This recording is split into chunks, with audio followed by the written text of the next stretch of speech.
औज़ुबिल्लाहि मिनश्शैतानिर्रजीम बिस्मिल्लाहिर्रहमानिर्रहीम अल्लाहुम्मा सल्लि अला मुहम्मद व आलि मुहम्मद वअज्जिल फ़रजहुम।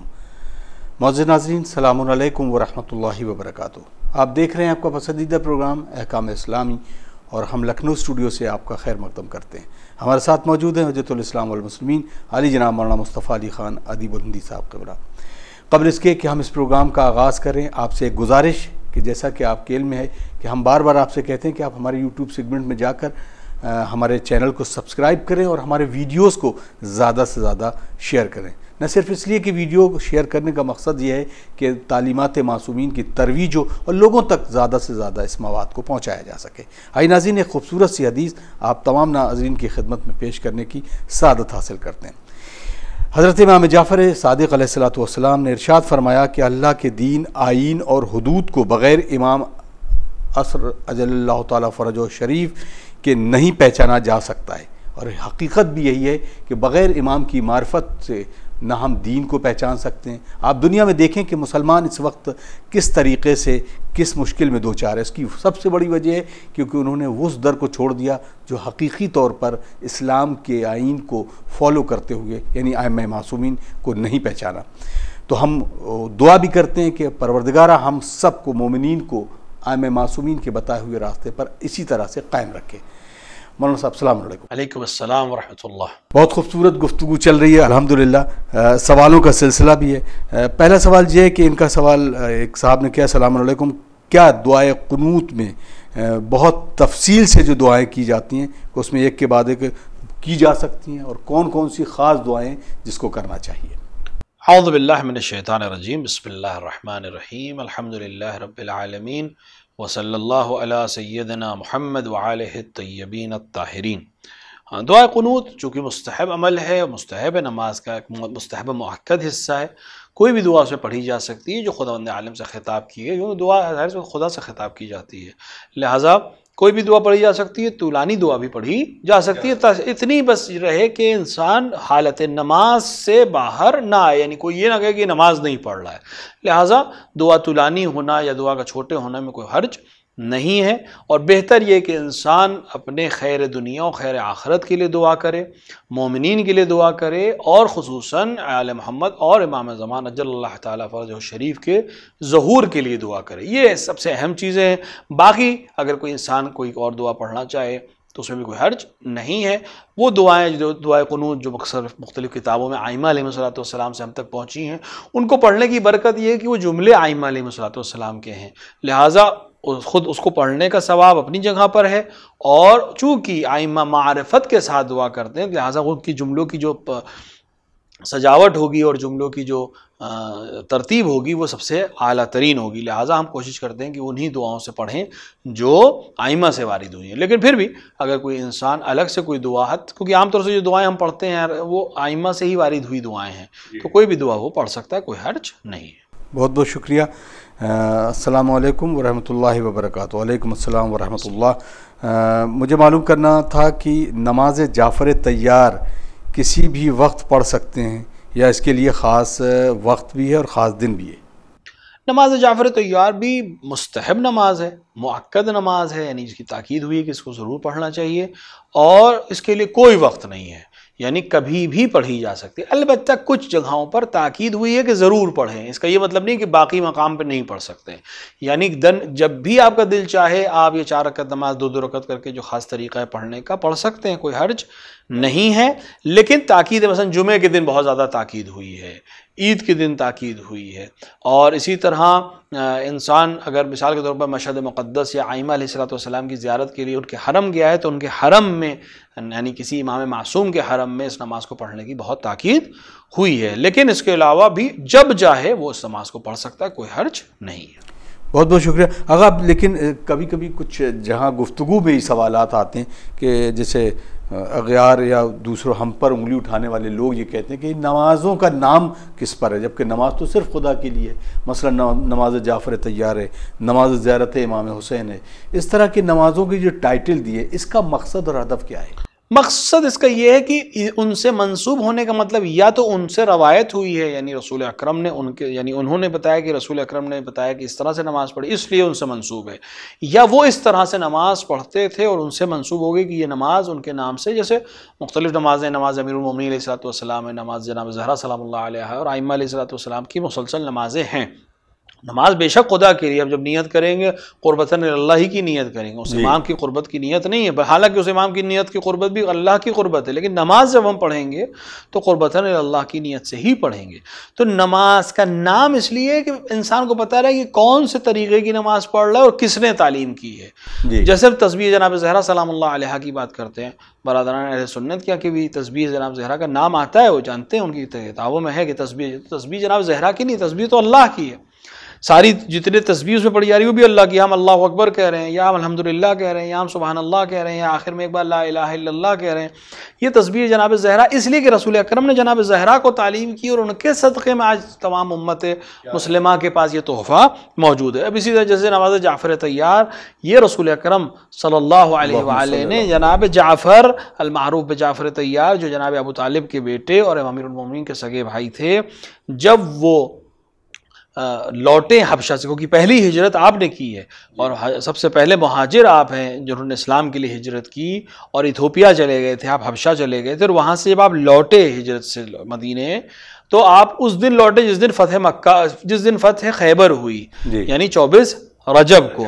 तो हत्ता आपके लौटने से पैगंबर को इतनी खुशी थी कि आपने फरमाया कि मेरी समझ में नहीं आता कि मैं किस चीज़ की खुशी ज़्यादा बनाऊँ, अली के खैबर फतह करने की या जाफ़र के वापस लौटने की। इतनी अहमियत थी और इतनी मोहब्बत रसूल अकरम को जनाब जाफ़र से थी। तो तोहफ़े के तौर पर यह नमाज आपने जनाब जाफ़र को तालीम की थी। बरादरान अहले सुन्नत के अभी ये नमाज मौजूद है, लेकिन उसको सलातुल तस्बीह कहते हैं, क्योंकि इसके अंदर मुसलसल तस्बीह पढ़ी जाती है, सुबहान अल्लाह वल्हम्दुलिल्लाह वला इलाहा इल्लल्लाह वल्लाहु अकबर, लिहाजा सलात तस्बीह के नाम से ज़्यादा मशहूर है उनके दरमियान, लेकिन नमाज वही है। तो चूँकि जनाब जाफ़र को तालीम की थी, लिहाजा नमाज जाफ़र तैयार हो गई है। ये नमाज मिसाल के तौर पर इमाम ज़मान से इस्तिग़ासे की नमाज है, तो ये नमाज इस्तिग़ासा कहलाती है। ये वैसे बारिश को तलब करने की नमाज है, तो तलब हम आसमान से दुआ थोड़ी नहीं कर रहे हैं, या बारिश के कतरे या बादल से दुआ थोड़ी ना कर रहे हैं, हम तो खुदा ही से दुआ कर रहे हैं। लेकिन चूँकि ये नमाज इस्तिस्क़ा यानी बारिश के लिए की जा रही है, लिहाजा इसका नाम ऐसे रख दिया गया। तो नमाज किसी दुआ का या किसी नमाज का नाम खुदा से रूगर्दानी करने के एवज़ में नहीं है, या अलियाज़ुबिल्लाह उसकी इबादत नहीं है, उसकी वजह से ये नमाज हम तक पहुँची है, लिहाजा उसका शुक्राना और के तौर पर हम उसके नाम से उसको याद रखते हैं। जैसे दुआ कुमैल है, तो ये कुमैल की दुआ नहीं है, अमीरुल मोमिनीन ने कुमैल को तालीम की है, लेकिन कुमैल से हम तक पहुँची, कुमैल इब्न ज़ियाद से, लिहाजा उसको हम दुआ कुमैल कह देते हैं। या ज़ियारत आशूरा के बाद दुआ अलक़मा है, चूँकि अलक़मा रावी है इसका, इसके दुआ अलक़मा कहते हैं। या दुआए सासा इब्न सुहान है, चूँकि सासा इब्न सुहान ने अमीरुल मोमिनीन से नकल की है, लिहाजा हम उस नाम से उसको याद रखते हैं। लिहाजा यहाँ खुदा के मुकाबले में नहीं है लिहाज़न बिल्लाह, चूँकि उस इमाम से हमको मिली या उस इमाम के तरीक़ेकार से हम तक पहुँची है, लिहाजा हम उस नाम से उसको याद रखते हैं और डिस्टिंग्विश करना ईजी हो जाता है कि कौन सी नमाज की बात हो रही है, किस तरह से पढ़ी जाती है। इसके अलावा इसका कोई हदफ नहीं है। बहुत बहुत शुक्रिया। अगली सवाल की तरफ बढ़ते हैं। सलामुन अलैकुम मौलाना साहब, जब हम गोश्त खाते हैं तो गोश्त के अलावा जानवर में बहुत सारे अज़ा होते हैं, उसमें कौन कौन से मकरूह हैं, कौन कौन से हराम है? चिकन में और फिश में, बकरे में और ख़ास तौर से बीफ में, कि तमाम ये हैवानात जिनके नाम लिए गए, इनमें से इनके गोश्त को खाने में कोई हर्ज नहीं है। हड्डियाँ खाना मना है, हड्डी को नहीं खाना चाहिए। और ये जो मग़ज़ होता है जो रीढ़ की हड्डी से गुजरता है, स्पाइनल कॉर्ड जिसे हम कहते हैं, इसको खाने से परहेज़ करना चाहिए। इसी तरह बाकी आज़ा जो जिस्म के दीगर आज़ा हैं, मिसाल के तौर पर गुर्दे हैं, फेफड़ा है या कलेजी है, इसको खाने में भी कोई हर्ज नहीं है। भेजा है, इसको खाने में भी कोई हर्ज नहीं है। लेकिन आतें और इस तरह की जो ग़िलाज़त जिसमें होती है उसको खाने से परहेज़ करना चाहिए। और तिल्ली जो एक चीज़ होती है उससे मना किया हमारे उलमा के, उससे परहेज़ करना चाहिए, उसको नहीं खाना चाहिए। और जो आमतौर से जिगर के साथ ही लगी होती है उससे परहेज़ करना चाहिए। बाकी जो आज़ा, और इसी तरह बैज़तैन यानी बकरे के या बड़े किसी जानवर के जो बैज़े हैं उससे भी इज्तनाब करना चाहिए। आलत तनासुल जो भी है उससे भी परहेज़ करना चाहिए। कुल्लन गोश्त या वो चीज़ जो गोश्त के हुक्म में, उसको खाने में कोई हर्ज नहीं है। जो अंदर ऑर्गन्स हैं, पार्ट है, बॉडी है और ऑर्गन्स हैं, उनको खाने में भी कोई हर्ज नहीं है, सिवाय रिप्रोडक्टिव ऑर्गन्स के कि उनको खाना मना है। और वो रीढ़ की हड्डी के दरमियान जो मग़ज़ मौजूद होता है उससे भी परहेज़ करना चाहिए और हड्डियों से परहेज़ करना चाहिए। अगर इसमें सवाल एक और भी शामिल किया है इन्होंने कि क्या ऐसे ऑयल के जो कैप्सूल होते हैं जिसमें पता ही नहीं होता कि ये फ़िश जो है वो कौन सी फ़िश है, फिश कॉड लीवर ऑयल के नाम से जिस तरह से अलग अलग उसमें आते हैं, तो उस कैप्सूल को खाना कैसा है? अगर मालूम हो कि ये कौन सी फ़िश है, यानी सिफने वाली है नहीं, क्योंकि आमतौर से अगर तहकीक करें तो मालूम हो जाएगा कि ये जो फ़िश ऑयल है ये किस तरह की फ़िश से हासिल किया गया। अगर उसके सिफने हैं, यानी स्केल वाली फ़िश है और उससे बनाया गया, तो उसको खाने में भी कोई हर्ज नहीं है। और अगर नहीं मालूम है तो फिर उससे इज्तिनाब करना चाहिए। बहुत बहुत शुक्रिया। अस्सलाम वालेकुम मौलाना साहब, गाना और गज़ल अगर कोई गा रहा है और उसके लिए वो ऐसे ही गुनगुना रहा है बगैर इंस्ट्रूमेंट के, तो ये क्या हराम है? अगर कोई गज़ल है या कोई मिसाल के तौर पे नज़्म है या कोई भी ऐसी चीज़ है, नज़्म है या गज़ल की कोई और भी सिन्फ है, तो वो उसमें कोई हर्ज नहीं है, मगर ये कि वो ख़ास लहव व लआब की महफ़िल की हो, भले उसमें इंस्ट्रूमेंट नहीं है, लेकिन जो जुमले हैं या जो उसके अंदर जो बातें हैं वो ख़ास लहव व लआब की महफ़िल या इस तरह के जगहों पे जहाँ मोमिनीन के लिए जाना मुनासिब नहीं, उस तरह की महफ़िल की कोई ख़ास चीज़ है तो उससे परहेज़ करना चाहिए, भले उसके अंदर इंस्ट्रूमेंट नहीं है। लेकिन अगर उसके अलावा आम सी बात है, आम सी जो गज़लें होती हैं, आम से जो मिसाल के तौर पर नज़में होती हैं, उसको पढ़ने में कोई हर्ज नहीं है, गुनगुनाने में भी कोई हर्ज नहीं है। हत्ता अगर उसी तर्ज पे पढ़ रहा है तब भी कोई हर्ज नहीं, सिर्फ तर्ज जो है वो लहवी नहीं होनी चाहिए, उससे परहेज़ करना चाहिए। मूसा साहब का सवाल है, सलाम अलैकुम, बाराबंकी से, रफ़े यदैन जो हम करते हैं क्या ये सुन्नत है, और जो कुछ लोग नहीं भी करते हैं इसके बारे में क्या हुक्म है? रवायत में मिलता है जब अमीरुल मोमिनीन अलैहिस्सलातु वस्सलाम ने जंग बसरा की, और यानी जंग जमल की, और जंग जमल जीतने के बाद बसरे की मस्जिद में नमाज कायम की। जब आपने नमाज तमाम की तो वहाँ बाज़ अफराद ने यह आवाज़ बुलंद की कि आज हमने वैसे ही नमाज पढ़ी जैसे रसूल अकरम के पीछे पढ़ते थे। और उसकी वजह भी उन्होंने बयान की कि क्योंकि रसूल अकरम जब भी तकबीर कहते थे हालत नमाज में अपने हाथों को बुलंद करते थे, और अमीरुल मोमिनीन ने आज वही काम किया जो रसूल अकरम करते थे। लिहाजा हाथों को बुलंद करना सुन्नत रसूल है, सुन्नत आइमा अलैहिस्सलातु वस्सलाम है तकबीर कहते वक्त। अलबत्ता मुस्तहब अमल है, सुन्नत है, लिहाजा तकबीरतुल इहराम के अलावा किसी और तकबीर में को अवलन कहना नमाज में तकबीर को, और फिर हाथ को बुलंद करना, ये एक मुस्तहब अमल है। तकबीरतुल इहराम वाजिब है, जुज़ है, रुकन है, उसको छोड़ा नहीं जा सकता, अलबत्ता उसमें भी हाथ को उठाना वाजिब नहीं है। लिहाजा अगर कोई इंसान हाथ को रफ़े यदैन यानी हाथों को उठाता है तो वो सुन्नत रसूल, सुन्नत मुअक्कद रसूल पर अमल करता है, सुन्नत आइमा पर अमल करता है। और अगर नहीं उठाता है तो उसने सुन्नत को तर्क किया, लेकिन उसकी नमाज सही है। बहुत शुक्रिया। अगला सवाल बढ़ते हैं इनकी।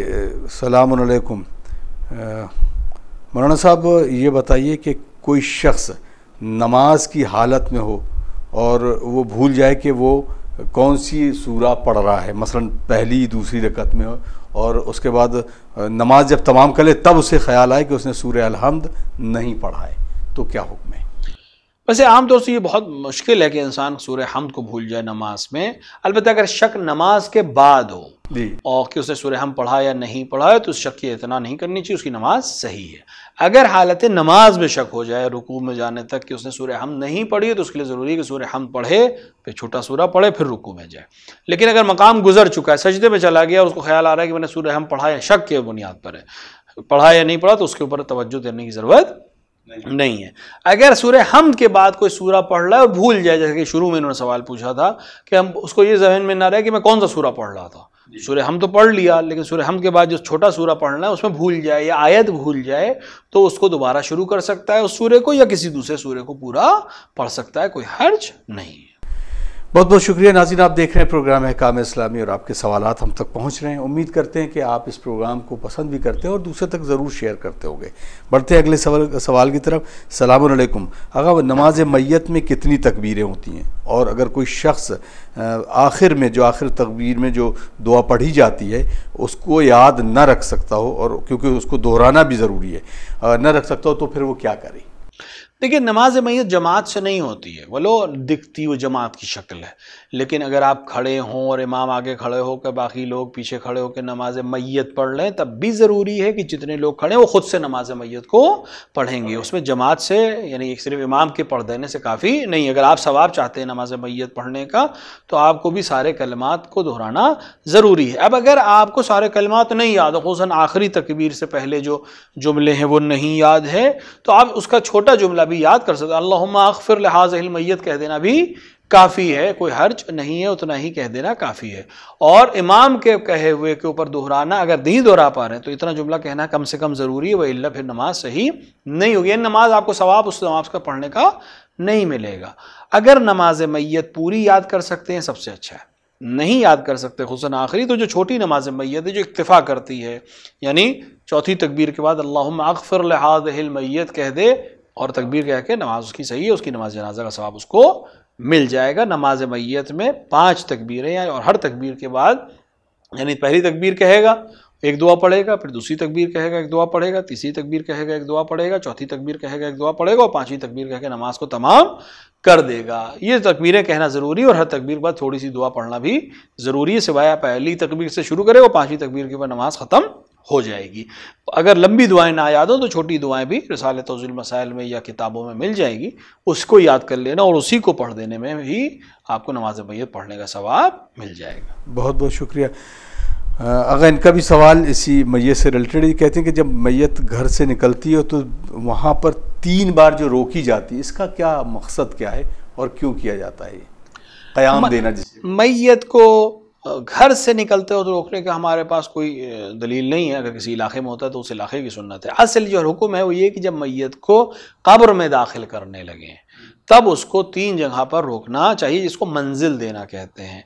इसका मतलब ये है कि जो रवायात से इस्तिफ़ादा हुआ है वो ये है कि कब्र चूँकि नए मस्कन की तरफ जा रही है, अब उस मैयत कब्र की तरफ जा रही है जो उसका नया मस्कन है, और नए मस्कन में जब कोई इंसान जाता है, नए घर में जब कोई इंसान जाता है तो उसको ये नया घर है, पहले नहीं रहा है इसमें, अब उसको इसमें रहना है, तो एकदम से उसको वारिद ना किया जाए, उसको धीरे धीरे उससे मंजिल से करीब किया ताकि उनसियत हो जाए और उसको यकीन हो जाए कि मेरा अब नया मस्कन यही है। लिहाजा उसको 3 मंजिलें देकर फिर कब्र में दाखिल किया जाता है। एक सुन्नत है, अगर इसको करें तो बहुत अच्छा है, नहीं करें तब भी उसकी मैयत को दफन में कोई हर्फ नहीं आएगा। लेकिन ये सिर्फ एक, और ये भी हमें इसलिए मालूम है कि आइमा अलैहिस्सलाम ने या रसूल अकरम ने बयान किया, वल्ला हमारे पास खुद हिकमत किसी चीज़ की मालूम नहीं है। अगर उन्होंने बयान कर दिया तो हमें मालूम है, अगर उन्होंने बयान न किया होता तो हमें ये भी मालूम नहीं होता। लिहाजा एक मुस्तहब अमल है और इसका हदफ यह है कि मैयत नए मकान के लिए आशना हो जाए और उसके साथ राह दे उस मकान में वारिद हो जहाँ उसको अब क़यामत सुबह क़यामत तक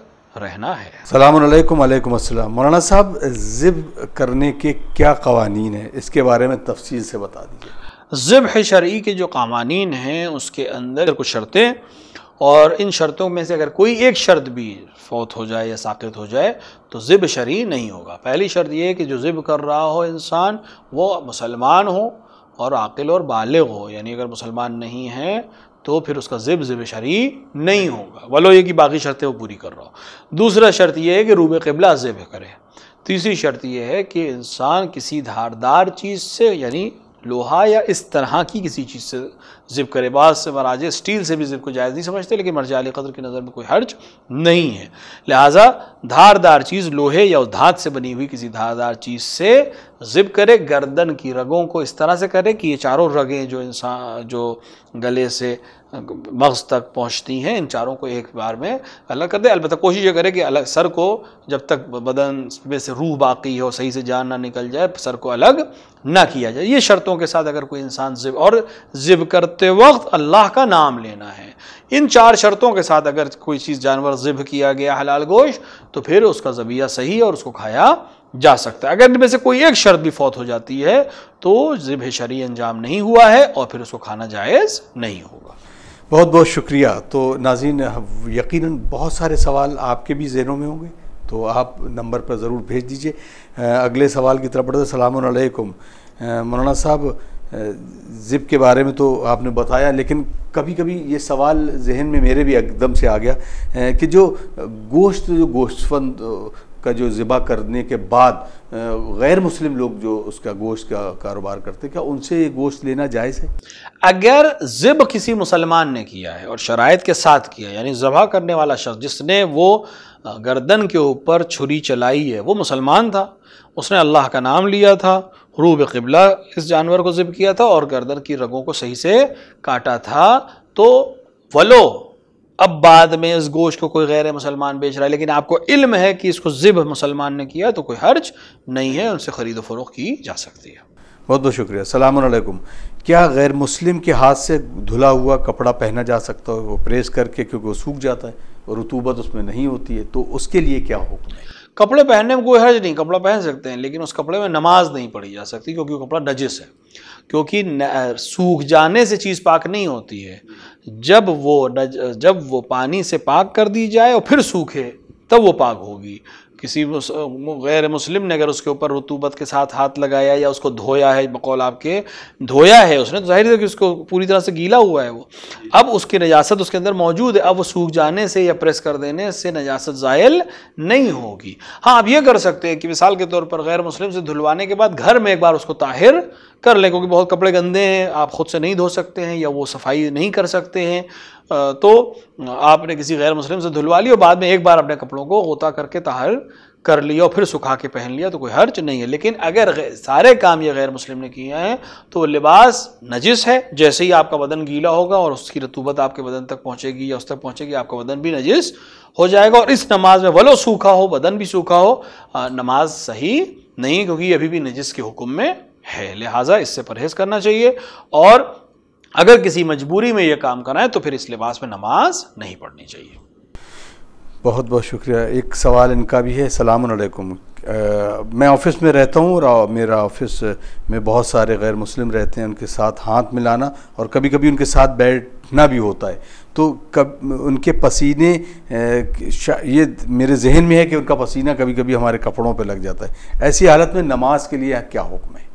देखिए, हाथ मिलाने में कोई हर्ज नहीं है, साथ बैठने में कोई हर्ज नहीं है। सिर्फ एक मसला है कि अगर